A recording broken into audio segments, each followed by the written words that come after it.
Man, says it was time. It was getting a little bit It was annoying. time. All right, here we go. Three, That's two. that's what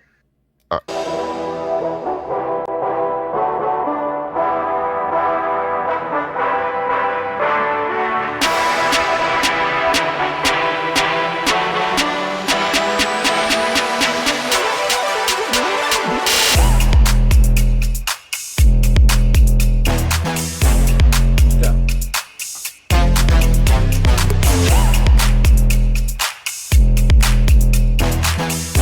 You know what I was thinking, man? We had talked about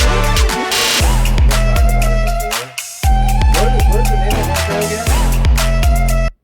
I don't know. I mean, I I I like it depends on what you want your name to be. I mean, I Because don't we can care. do douche to But we had something. We had something before we started yeah, airing it. douche to main. Douche to main. Okay. Yeah. That's what we're gonna call it. Douche to main. Welcome, welcome, welcome, everybody to the Douche to Main show. It's your boy Douche and Jermaine. How you It's your doing, boy man? Main. We chilling. Go. Well, we're gonna get into it. We're gonna talk a little bit about the upcoming lineups. As you can see in the background, I got the playoff picture in the background of the stream right now going on, and we got some matchups starting on Saturday. We got the Rams versus Panthers. That's gonna be at 1:30. We got Panthers or Packers versus Bears. That's gonna be the night game at 5 o'clock. And then Sunday we got the 10 o'clock game, Bills versus Jaguars. The 1:30 game, Niners versus Eagles. Let's go Niners. The night game is going to be Chargers versus Patriots, and then there's actually a Monday night game, Texans versus Steelers. So you want to start off in the NFC or the AFC first? We can just go in order for from Saturday to Monday. Perfect. We got Rams Panthers. What are we looking for? What are we going to see this game? Well, I suspect that we'll see some struggles from Bryce Young.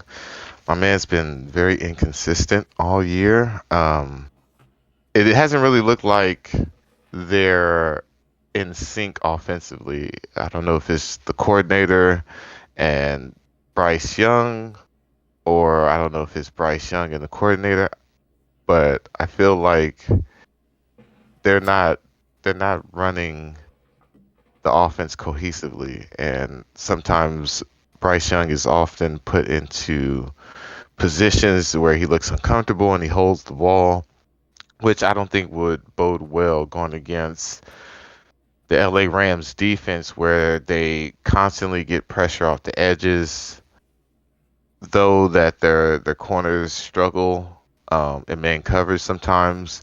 But I feel like they have a nice pressure package that is going to constantly disrupt Bryce Young and cause him to be under duress. He's been holding the ball a lot this season, so that may lead to some sack fumbles or some sacks, period. And I just don't really see Carolina's wide receivers, tearing up LA's DBs. I don't even think they'll have much time to develop their routes because a lot of their routes is long developing ones down the field, and I just think those are going to be contributions to Bryce Young's ineffectiveness in this game. Agreed. What about you? I see it the What do you same way. suspect is the Rams is going to show on this I feel like game? the Rams are going to dominate. They feel like the more complete team. I know they've had a couple tough breaks this season. They had that loss to Seattle in overtime with the 2 point conversion. They had a bunch of games like that. I really feel like them in the fifth seed is kind of a crazy thing because they had a really good year and they showed that they're a really good team, but they lost some close games during the year. So the talk around town is Stafford as MVP. Can totally see that. He probably had one of the best years of his career. He made a lot of like no look passes and shit like that. It was crazy. But I think Seattle, if they game plan right, they can really get the ball running. They have a couple good running backs, and they've been able to scheme a way to run the ball against good teams, and that's kind of how they got to where they are right now. I don't know. Every team in the NFC South kind of seems fraudulent. Um, so it could be, what we saw during the years. We saw Carolina's defense do really well, and then all of a sudden play horribly. And I think that the Rams are going to scheme for that. They're gonna find their wide receivers open. They're going to be able to run the ball. I think it's going to be Rams by at least a touchdown. I see that as well. I mean, just looking at last week's matchup with the Rams against the Cardinals, that was a lot closer than it should have been. I mean, granted, they're divisional rivals, so sometimes in these divisional games, teams are more familiar with each other than they would be going against teams outside the division. So that might have played a part in why the game was so close. But I mean, frankly, it looked like, and I laugh when I say this, it looked like LA was kind of struggling against Arizona's offense. I mean, A little bit. they're yeah. So I I don't mean, know. the Carolina was I up in really that game. Oh, I'm yeah. sorry, not See, Carolina, Arizona. yes, and see, I don't have full confidence in LA's defense as being enough to propel them to a Super Bowl. They possibly might get this first win in Carolina, but I wouldn't be surprised if this is one of those games where Carolina pulls one of their wins out, you know, like they did in the season. I mean, they did have was it 8 or 9 wins? Um, Yeah. I believe it's 8, right? They're 8-9. Let me confirm that for you real quick. And oh, Please do. I was on the AFC. Apologies for that. Yeah, they were 8-9. Isn't that crazy that you could be a sub 500 team and still make the playoffs and win the division at that? Yeah, it is crazy, Um, but look at their playoff path. They have to play the Rams the first round, and let's say if in they somehow Seattle, miraculously do pull off a win, they got to play in Seattle in Seattle. Seattle. Those are Well, I two mean, well-rounded teams. I don't know if they'll have two great games like that in a row. no, no, and I definitely don't see it, but I wouldn't be surprised if they have at least one and they catch LA off guard. It's possible. I wouldn't be surprised. I'm not saying it's gonna happen, but I definitely see a scenario where Carolina has their best game of the season here. But it all depends on how that offense flows. As I've said before during our episodes, that if you can get Bryce Young as a mobile threat, I feel like it makes defenses have to consider other things, and it stops them from being so aggressive. And I mean, to be honest, I feel like Carolina does have two good wide receivers, McMillan and God, I don't know why I just brain froze on the last one, but I feel like those guys are really good route runners and they know how to get open. But it all depends on how comfortable Bryce Young is in that pocket, and Like they have get to or oh, you're make talking him feel about Coker. comfortable. Coker, that's the one. Coker, Yes, thank you yeah, so much. we like Yeah, Coker. one of my favorites. I do. I do. I like how those guys run routes and get open and they play with energy like they know that they deserve to be out there, which is what you want your wide receivers to have a mentality or attitude like that. So I But think again, if you're your supposed to give the quarterback home can't team get you at the least three ball, points. What do you think that the differential between the Rams and the Panthers is going to be? I think it's to be honest, I think it's going to be a close game. It might be a one-score game after it's all said and done. I mean, look at the Carolina game against Tampa Bay. That was a one-score game, and again, I can't really remember the Arizona LA final score, but I'm pretty sure that was a one-score game. It was 20-37 Rams over Cardinals, but it was a one score game before halftime, and then Okay. the Bucks beat the Panthers 16-14. So that one was by a field goal. That one was so close. But I guess 3 points to the Bucks, you still would have lost on that bet. Um, Yeah, true. yeah, man. All right, so on to the next one in the NFC. We have our Sunday day game. It's going to be 49ers at Philadelphia. I can go first if you like on this one, or you can go. It's up to you, man. Knock yourself out, man. All right, I'll start it off. 49ers, they really they pissed the bed last week against Seattle. They had a horrible game. They could not get anything going. It was incompetence at a high level. And on top of that, they took the L and they played their players. So in a sense, you might have been better off just sitting your players and taking the L anyway and getting a week of rest. But nope, that didn't happen either. So now we're going into this thing, going to Philadelphia, hostile territory, as we all know. Reminiscent of a couple years ago, playing in Philadelphia for the NFC Championship. We'll see how it goes, but one of the big things I see that's going to be a detriment is Philadelphia has rested a lot of their players last week. They took their L, but they pretty much had their bye, so they're going to be going rested and they're at home. So I don't see the 49ers having a great game. If they do win, it's going to be very close. The Niners offense is going to have to be the best version of themselves that they've been all year. They can't come out and be flat, not like they were against Seattle. They're going to have to get the ball running. They're going to have to hit and open receivers. Um, we're going to have to like mix it up in every sense. And then as far as the defense goes, I really want to see Winters, do his thing. I want to see him step it up. Um, Yamnor Lenore played actually a pretty decent game, except for the call of the penalty against him last week. But I think he did a decent job covering his receivers for the most part.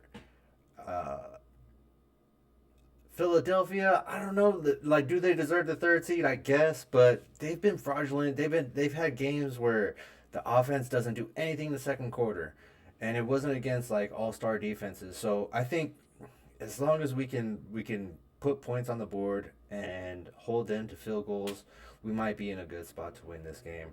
But it's going to be a tough battle. It's going to be a tough game. Um, uh, if I had to like guess right now, and I got my Niners stuff on, I'm a Niner fan to the heart. But if I had to make a prediction on this game, I think Philadelphia might win, and it's because they have a better defense right now. Their defense has been a lot more consistent than the 49ers defense.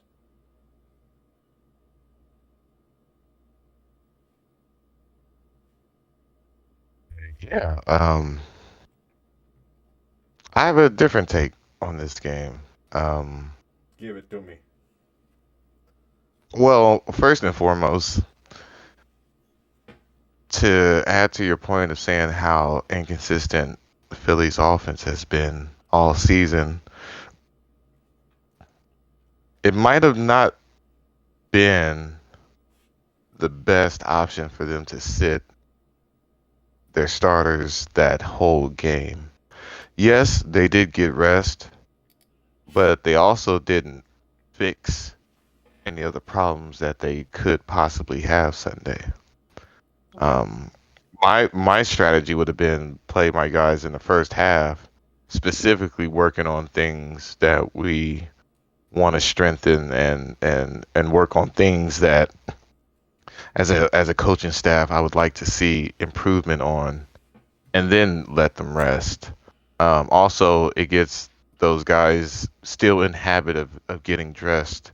So I don't think that would have been a detriment too much to those guys. Yeah, you don't want nothing to happen in the first half that could affect your playoff run, but still, if you know there's still things wrong with how your offense is running, and you play a game against the Buffalo Bills where I believe Jalen Hurts didn't complete a pass in the second half.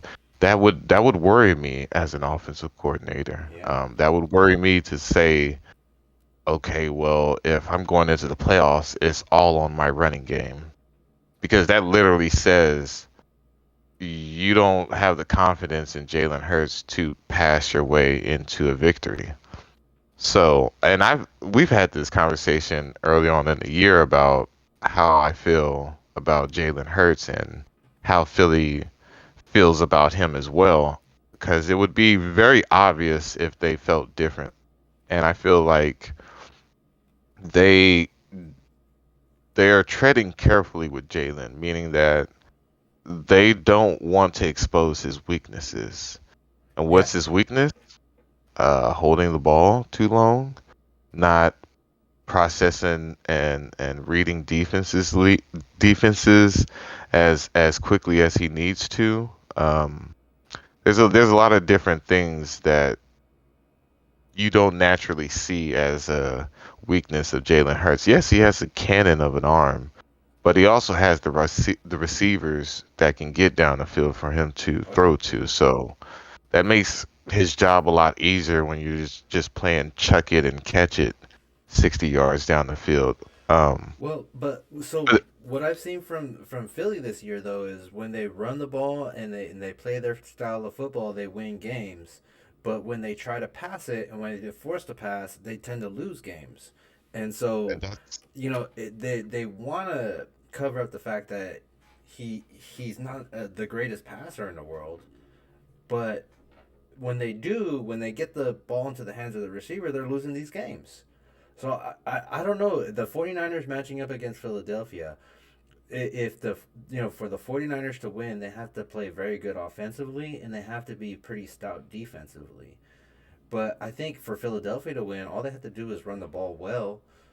And the Niners have shown that they can't really stop the run. And then if their defense can get a couple stops, saying that's a I mean, I don't know. I'm scared of that recipe. I feel like that's the recipe, and I'm not a professional coach, but I think just looking at the games and how they go, I think that's the recipe for an Eagles win.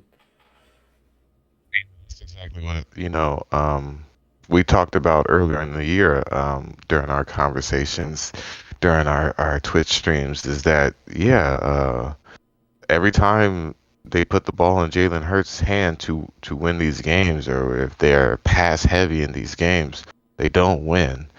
There's been several games where AJ Brown and Smith both had 100 yards, and those are games that they've lost.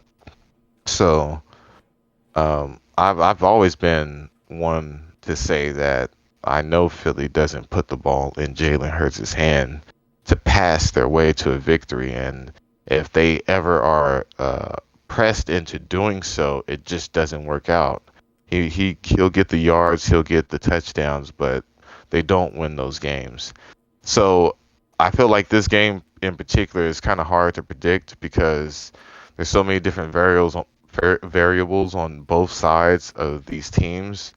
Speaking that now, just to talk about the 49ers, they're easily the best, well coached team in this matchup. Now, what's key is San Francisco 49ers have struggled with run defense, and it's not something that couldn't be fixed. Everything that they're struggling with is all coachable. Everything that they're struggling with is all things that can be easily brought to the attention of every player on the defense, and it's up to them to correct their mistakes. Yes, they played what was it, 3 games in 13 days, something like that, over the past 3 weeks. Yeah, So, it really showed granted, on what Sunday too. what what we've seen of this team has been them just grinding through the finishing process. And yeah, I would say it would have been smart, for Kyle to sit his guys, thinking about the probability of them not winning that game. But at the same time, it's kind of like a 50-50 scenario. You win the game, you get a bye week, or you get the bye week now and have to hope that you win the game next week. So, and also with home field advantage being one of the most important motivators of Oh, that it was sought choice, after. It's I, sought f- after for I, f- sure.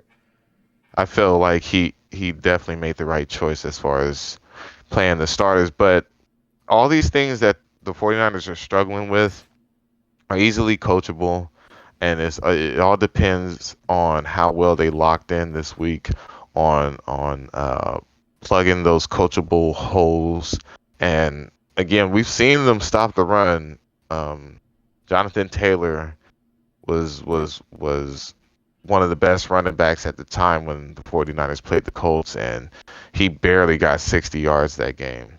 So maybe part of the defensive strategy for the 49ers is to make Jalen Hurts pass the ball and just constantly overload and force the Eagles to Well, do something else besides run the ball. and I think for the 49ers to win, they have to stop the run. The defense has to stop the run, especially on third down. They have to like make sure that they don't get the chunk play for the first down. If they can get them on third and long or even third and short on those run plays, they can win this game. But I haven't seen it this year.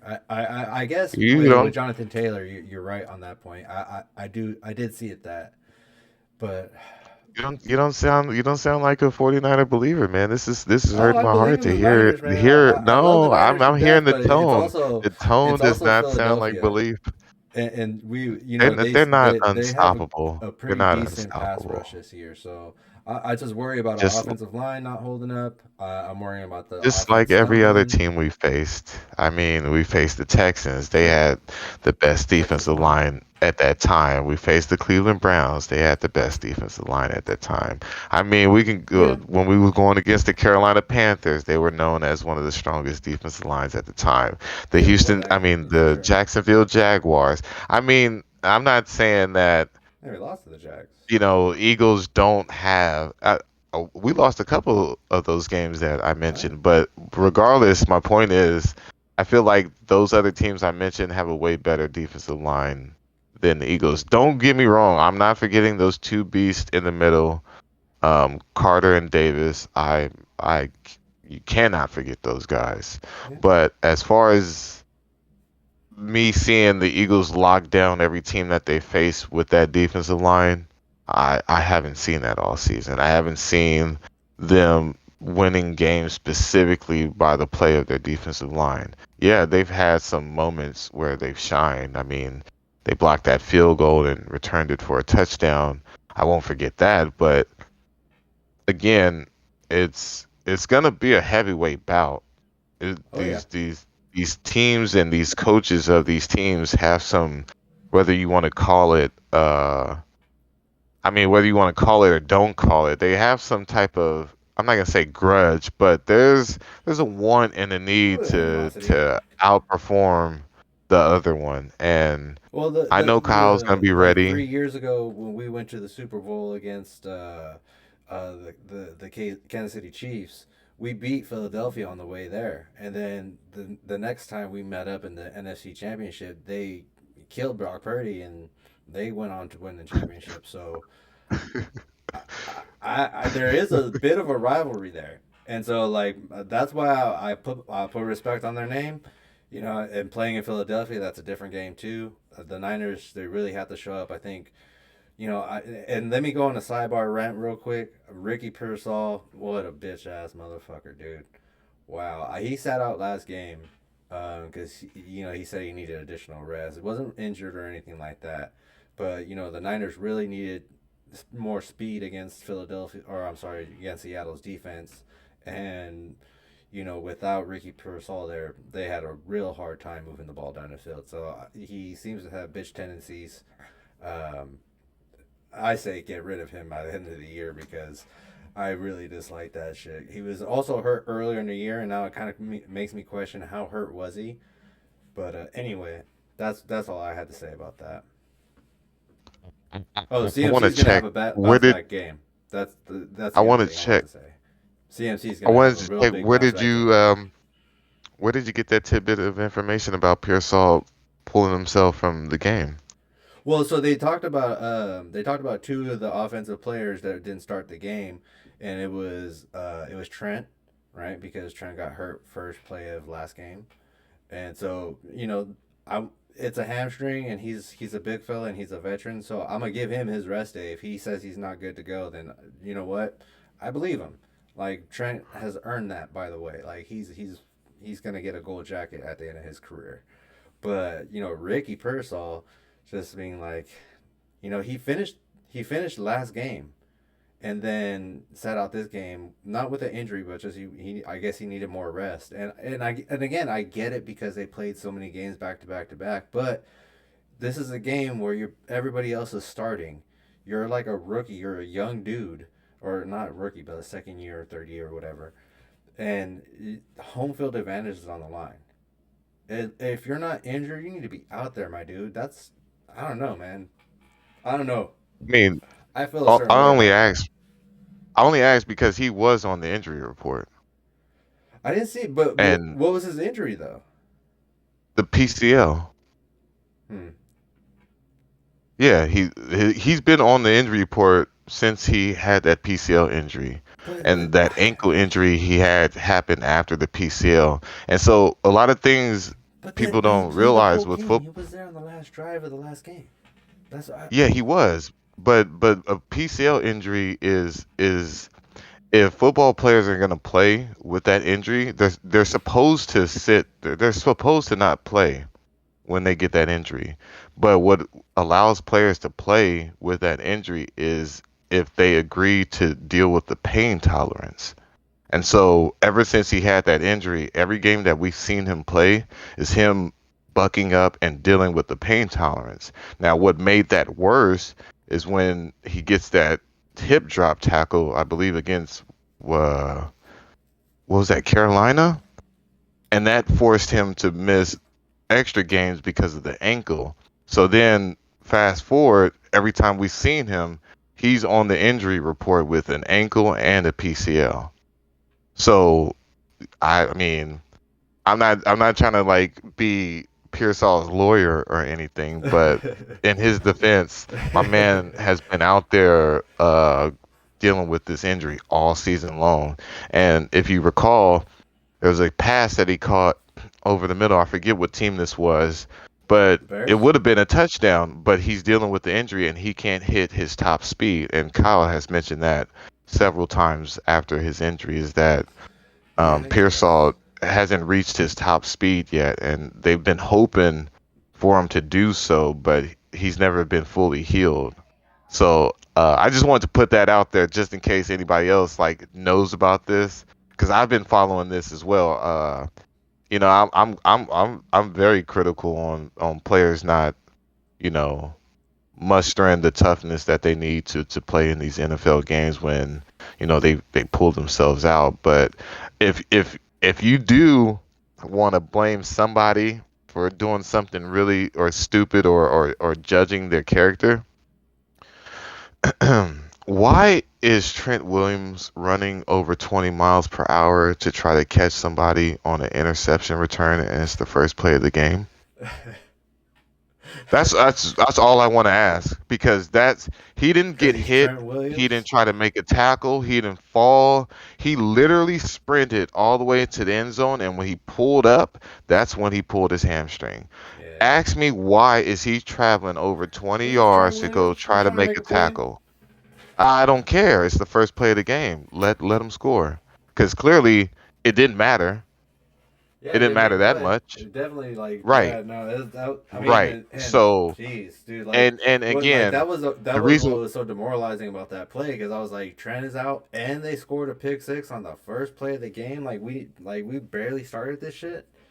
Like, But that but the shows you what Niners this bounced team is back and they made played out very of. well, and the offense shined. But this This last game against Seattle, the offense was flat. They couldn't get anything going, and I know CMC had a mistake that might have changed the momentum of the game, but absolutely did. yeah. Oh, I mean, we could 100%. talk about it. Like that 100%. was that was big. Yeah. If he would have gotten that, if he would have made that catch and gone in the end zone, 10 to 13, that's manageable. And And I mean, also I respect his responsibility for that. You know, he in the post game interview he takes 100% responsibility yeah. and he's the type of guy that gets motivated off of mistakes like that. Oh yeah. So I agree with what you said earlier about him having a bounce back game because Oh yeah. he's gonna have that look in his face. He'll be ready, which is Well, why I'm not. I'm not really worried, to Well, be you know, the honest. last time he fumbled the ball or lost control of the ball was the first game of the year, and then after that, he was flawless. So Yeah. he tends to take those things very very personally and make sure they don't happen again. So I trust that he's gonna be extra secure with the ball in Philadelphia, no matter if he's running the ball or catching the ball. He's gonna protect that thing.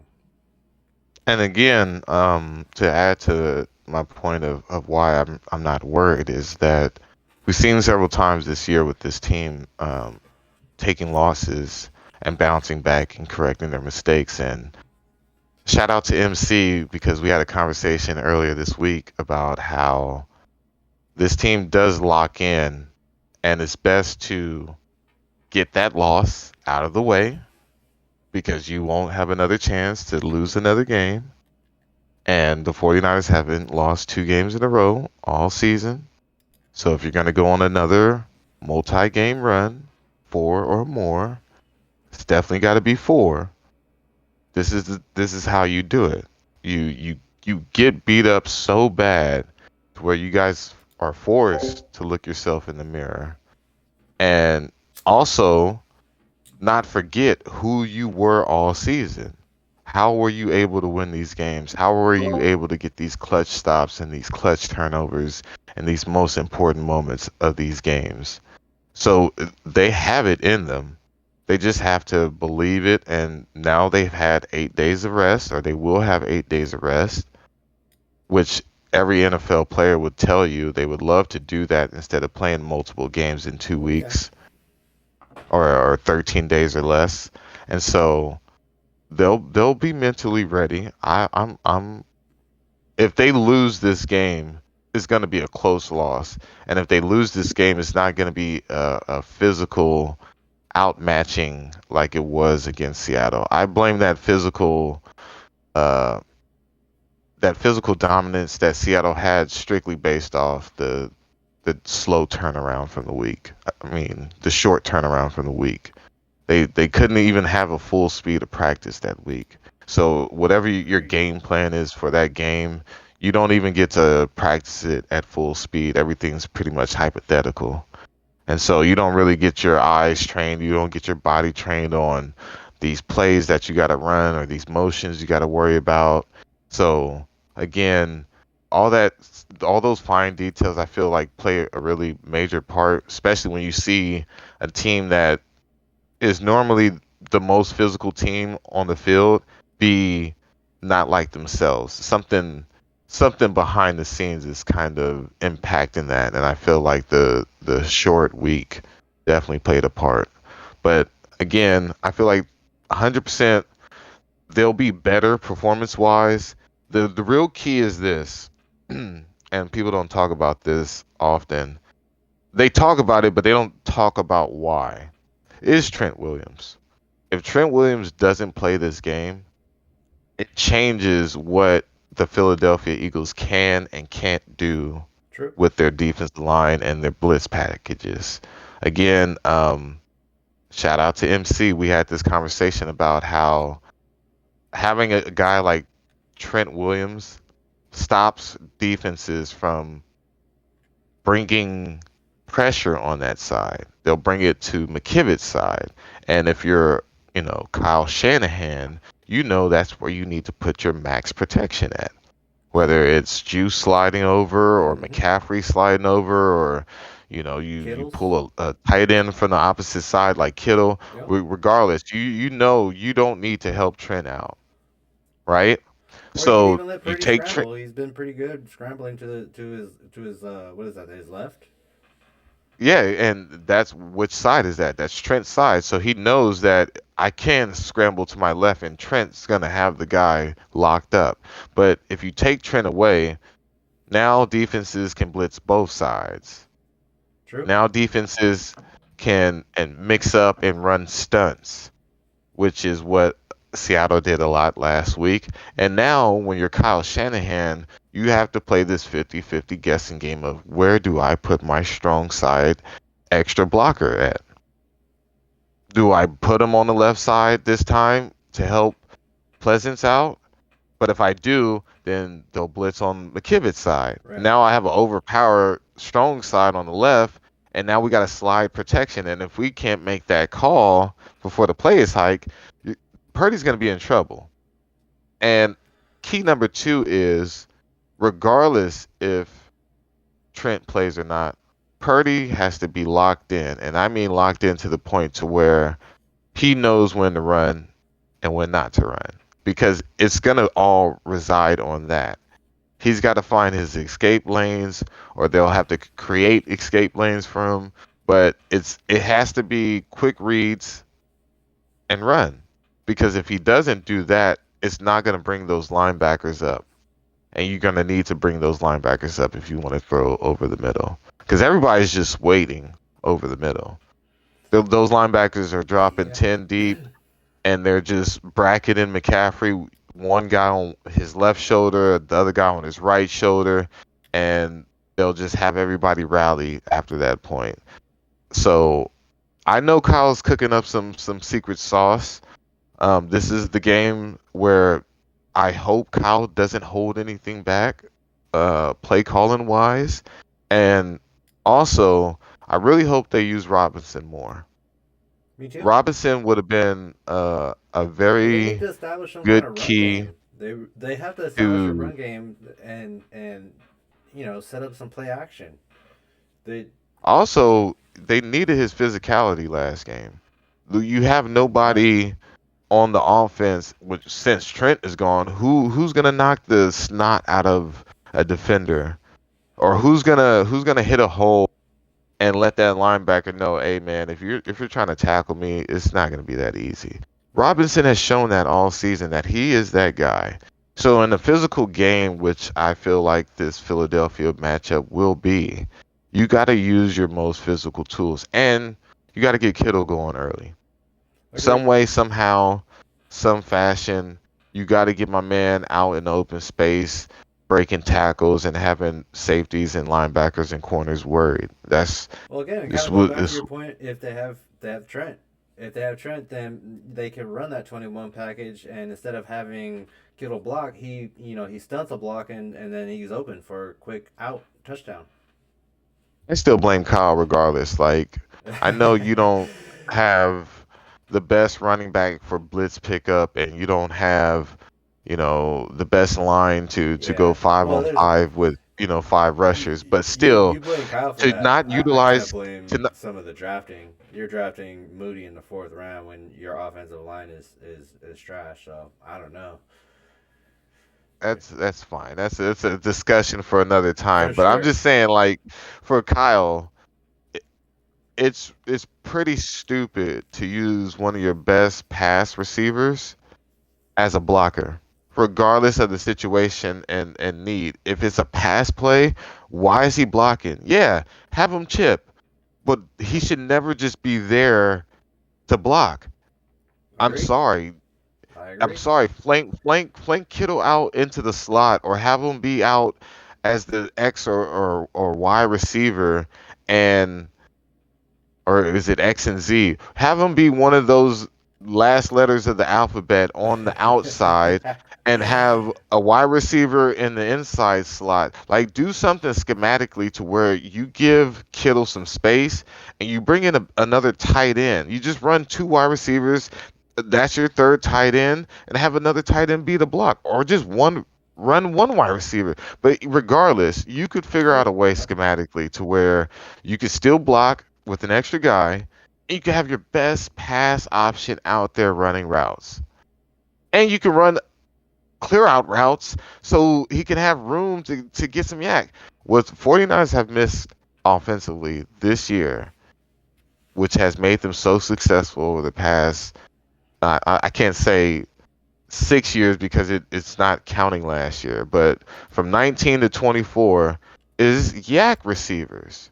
Yes, they have Yak McCaffrey, but he has to Well, travel more Debo yards out of Debo the used to get quite a backfield. bit of yak. That's what I'm saying. That's what I'm saying. Like Debo, Ayuk, they were the Yak Bros. Oh yeah. So if you don't have guys that you're utilizing and schematically opening up lanes for them to do that, then you got to if that's what's successful in your offense, you got to find other guys to do that with. And again, strictly using McCaffrey for that yak role, he's got to travel more yards out of the backfield, and even before he's even present to be able to get his yak. By that time, guys are bracketed around him. What you need to do is create space for a guy like Kittle or whoever your best pass receiving option in open space. Well, Yes, it's they've been kind of running moved some around a plays little with bit Sky too. It's Moore. been Juwan, it's been Bourne sometimes. It's been But those guys aren't fast. no, I Those know. That's guys what I'm aren't saying, and punishers. that's why I was upset that Pearsall didn't play because out of all the wide receivers, he's the speediest of them, and so he Yeah, he wasn't out is. there, and it was just like, well, yeah, like I think Bourne and Juwan are both like 4'6" or 4'7" guys. Yeah, Nobody's running under possession the four receivers. four 4'5". Oh, so it's either you got a strong guy who's gonna punish the defense with that yak, or you get a speed guy. If you don't have the speed guy, use the strong guy. That's all I'm saying. Yeah, But see, I no, think Kyle I feel that. is trying to not use Kittle in the passing game so much because he's afraid Kittle will take so much damage. And if you want Kittle to last all It wasn't game, you hurting kind of gotta Kittle this protect year. him. I think that's the other thing. So. Well, we So got I like we understand. got 20 minutes left, and we got to keep going on Oh the yes, topic. yes, yes. So the Okay, next game we're going to talk about is Green Bay at Bears. You want to start us off on that one? That's a Saturday night game. sure. Um, Interesting matchup, division matchup in the playoffs. I I'm kind of worried about Chicago, to be honest. After that last game, Chicago kind of stunk the bed offensively, and it took them a long time to get going. They didn't score until the fourth quarter, and when you think about that, that's not how you want to enter the postseason. Granted, yes, you will have a home game, but if you expect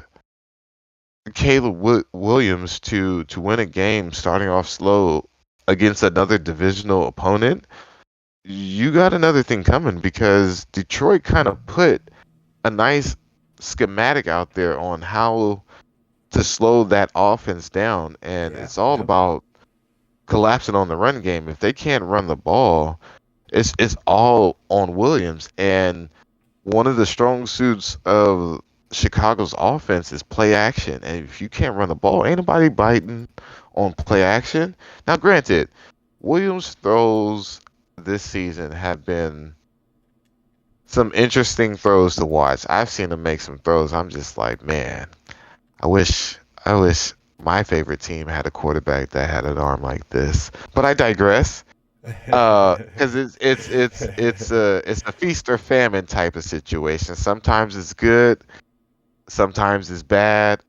It's all about how you feel on the in between. And again, with Chicago's offense having a slow start, their defense is not it's not built to sustain them for 4 quarters, as we've seen. And Detroit just consistently, and I mean just over and over and over, kept attacking this Chicago defense over the middle. I mean, crossing routes, yeah. middle post routes, dig routes, in routes. I mean, Amon-Ra St. Brown, every time he caught a pass, it was literally where a linebacker should have been or where a safety should have been in the middle of the defense. And they were just getting yak all game long. I don't think you want to allow Green Bay's receivers to do this.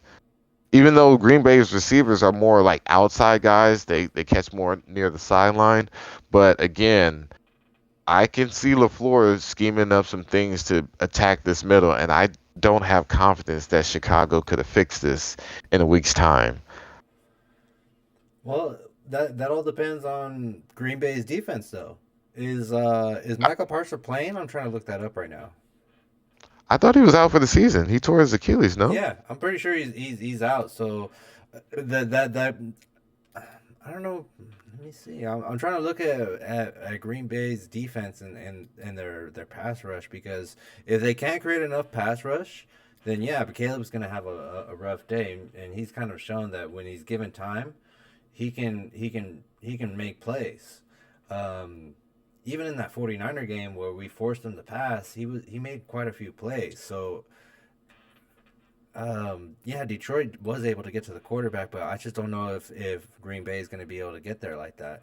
And I feel like Chicago might have the advantage playing in the weather. Now I know Green Bay plays outside also, but that's Soldier Field. That's a historic place to play, especially in January.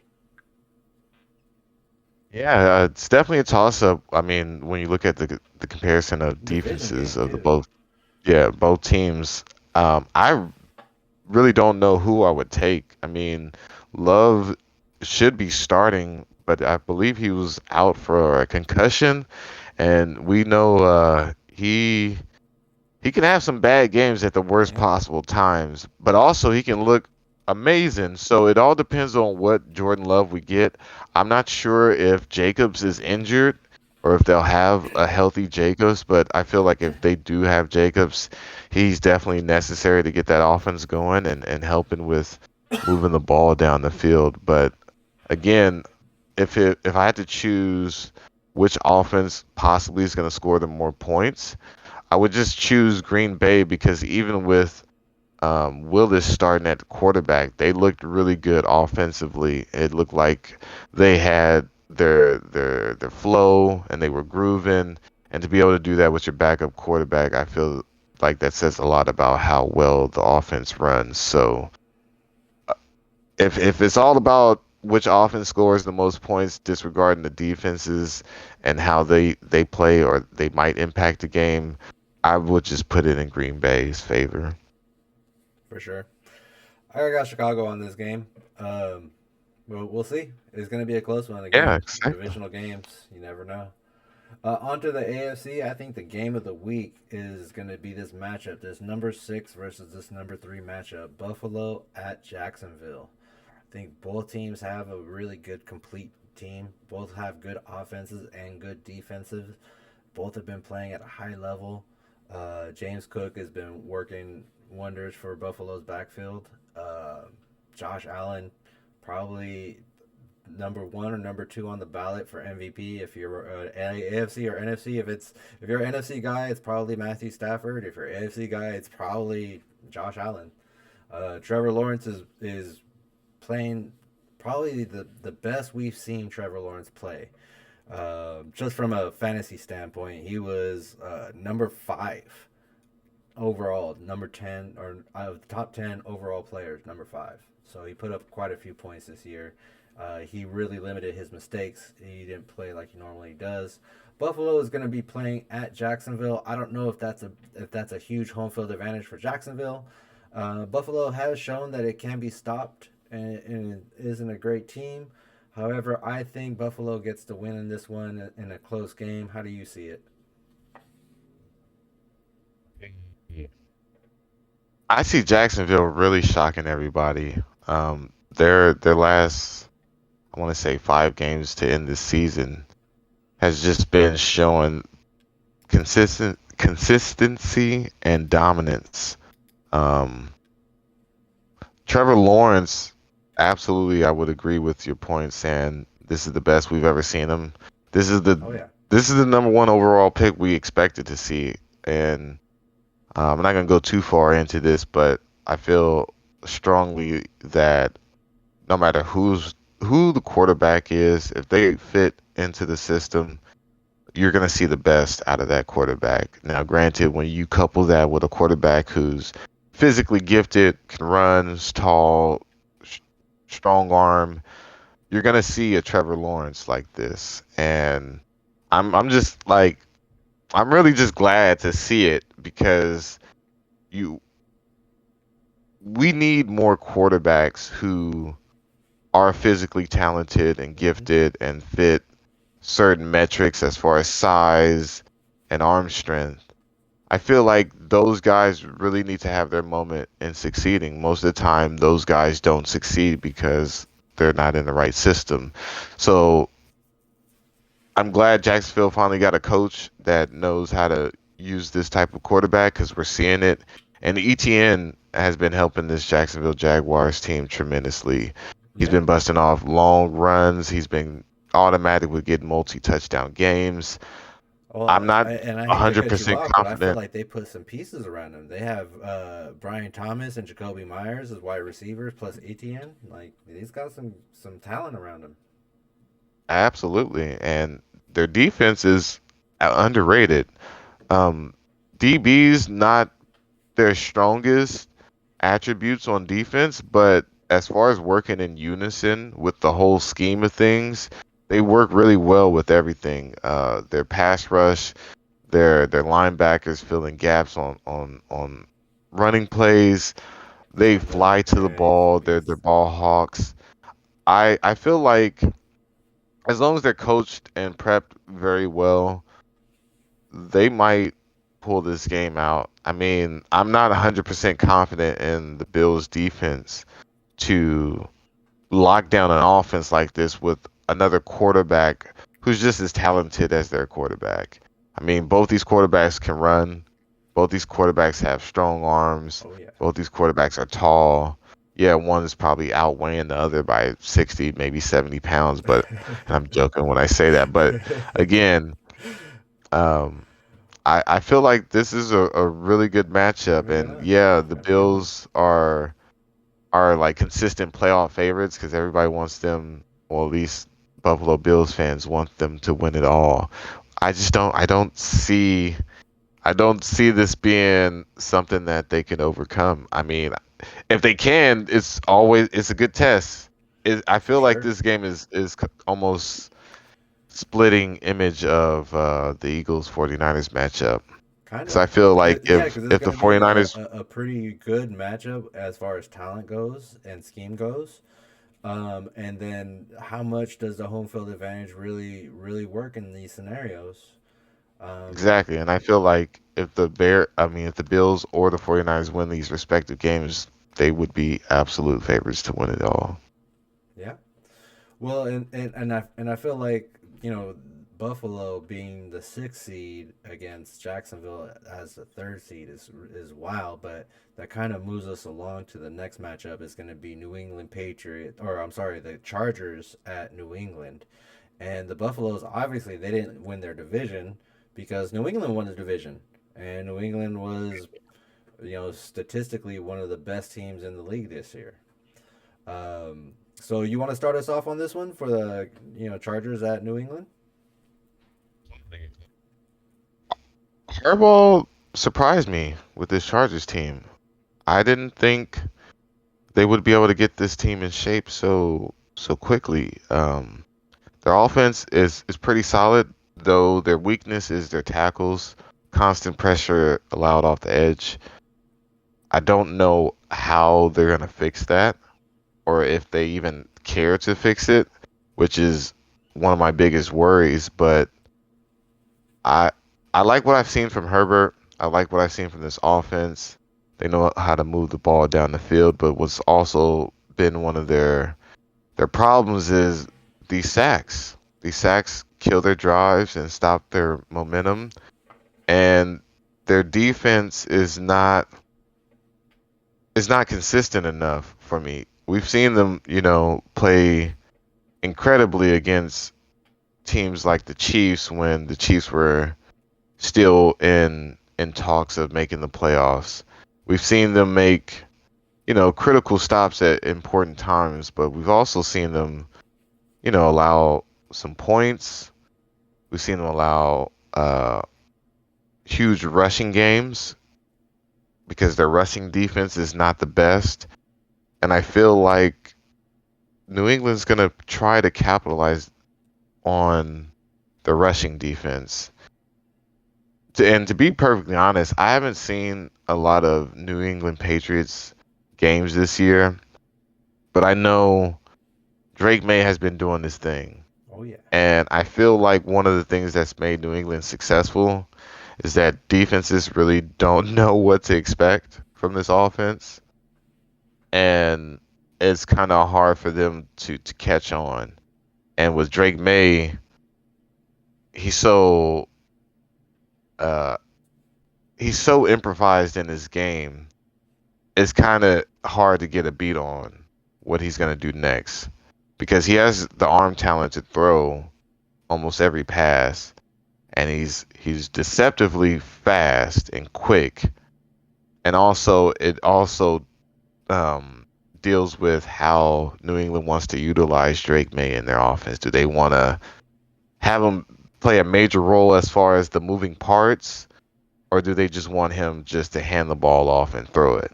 But the thing that takes this offense to the next level is the ability not to be able to predict what they're gonna do next offensively. Yeah, well, I feel So, like New England has the horses, to be honest. The Stephon Diggs has kind of made a resurgence as a top tier receiver, and he's been really a good teammate in New England, where that was a big question mark if he was going to be a pain in the locker room or if he was going to be a veteran and help the younger players. And he seems to have kind of turned a new leaf, and he's no drama Stephon Diggs now. So I like Stephon Diggs, and Boutte has had a great year too as a receiver out there. Drake May has done a great job spreading the ball around to his one and number two receivers. Um, the Chargers defense, I don't think they could stop this Patriots offense. And this, while this is a talented Chargers team and they're well coached and Harbaugh has done a great job kind of turning him around. Justin Herbert has had one of the best seasons of his career. I just don't think they have enough to go into New England and win this playoff game. I would Last game agree. on the slate is going to be Houston at Pittsburgh, and that's the Monday night game. I am excited about this game. CJ Stroud going up against Old Man Rivers. Or I'm sorry, not Old Man Rivers, Old Man Rogers. Yeah, that should be a good matchup. Um, Again, I feel like the Steelers don't deserve to be in that spot, but I that mean, Ravens game. sometimes it just comes down to Sometimes. the slight slant of a kick. But um, this will be an interesting matchup. It all depends on. I'm not sure if DK is still suspended. I don't know if his game suspension has been, fully fulfilled. But if he plays, he's definitely going to impact that game because, I mean, Rodgers is willing and dealing with, Valdez Scantlin, who's on the 49ers practice squad yard earlier this year, and he's running with guys like Austin and Gainwell, and like he's just making it work. And if you get your number one wide receiver back, it's just gonna work even better. Now, granted, I don't know how successful Pittsburgh is at running the ball, but to me, it seems like they don't care. They'll run the ball occasionally, but for the most part, they're putting it in Rodgers' hands. Quick passes, Gainwell's had a couple good screens. games. Yeah. So, and they use him out of the backfield in the pass game, which I think is one of his main strengths. I've always liked him even back when he was in Philly. Um, so yeah, I mean, don't get me wrong. I feel like Pittsburgh will provide a really good challenge, but I feel like overall this is going to be a total defensive matchup, meaning whoever's defense performs better will be the team who wins the game. Well, and I agree I've with you on seen that one. I've seen Pittsburgh Pittsburgh's has the defense most highest paid defense in the league.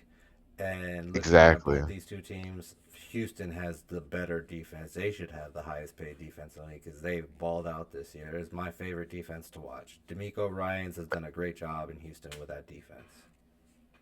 Those boys fly. They play with intent and vicious energy. I mean, they run like they just want to knock the snot out of somebody. I mean, I seen Algies Shahir uh chase a running back like I miss 20 him. yards down the field.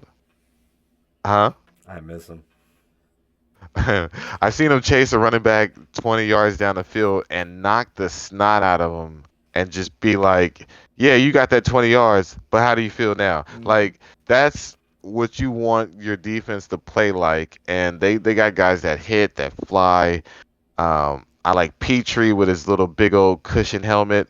Um, I feel like, uh, the Texans defense is pretty well solid. And as far as their offense goes, they're starting to get some things working. As far as C.J. Stroud looking more comfortable, he still holds the ball, and he might throw a pick or two. It's going to be huge responsibility on his hands to make sure he doesn't mess this up for them. And as long as he doesn't, I feel like Houston has a strong chance to win this game. Me too, man. I feel like Houston is my team in this one. I feel like they're I feel well. First of all, I'm gonna have to say something because I feel like Rodgers played some of the best football of his career in December, of this last December that passed. Like he got the Pittsburgh Steelers to where they're at right now, kind of I on his agree. back type deal. And I'm Yeah. not glazing the dude. I don't think he's that good of a player, but he did play very well in December. I don't think he had a single interception, or I think he had like one interception or something like that. And like I said, he was hitting all his receivers, even guys who are considered practice squad, third string type dudes. He was making it. He was making it work, and so kudos to him. But this Houston defense is going to shut that down. They're going to get all. They're going to get into his personal space. They're going to make him feel like he's 40 years old, or however the hell old he is. They're going to make him feel it. They're going to make him feel every single day of his age, because they're going to disrupt him. They're going to be in the backfield. They're going to cover up all their receivers. Better hope Metcalf plays, because Metcalf is a big target and he's pretty fast. If they can scheme well, they can probably move the ball, but I don't see Pittsburgh coming out with a win in this one. I think it's Houston all day. Absolutely. Now, granted, it will be tough playing in Pittsburgh, but again, talking about your points on the well-coached team, I feel like a great defense always travels well. It's light in the Yes, luggage, sir. and so they'll definitely be ready to roll. Absolutely. So, with that being said, we're gonna finish this episode out, and we might come back in a few for a fantasy football episode. We're gonna have a quick discussion about that. But let me play the outro, and then I need to take a quick bathroom break. And anything else you got for us, mate, before we finish this one out? I just want to say I appreciate anybody watching the videos, and I hope you guys make some comments. Let us know what you think, and let us know any other information that you want to add, or you want to talk to us about, or what you think we should talk about. Yeah. We're definitely flexible around here, and we just want to make sure that this is all inclusive. It's not about just what we want to talk about. We're just trying to bring some things to light that may not be so obvious or relevant, and bring some valid back into those things we bring to light. So we appreciate those who check us out. It means a lot. Oh yeah. Let's talk about it. We should put up a poll. Anyway, uh, let's do it later. Peace.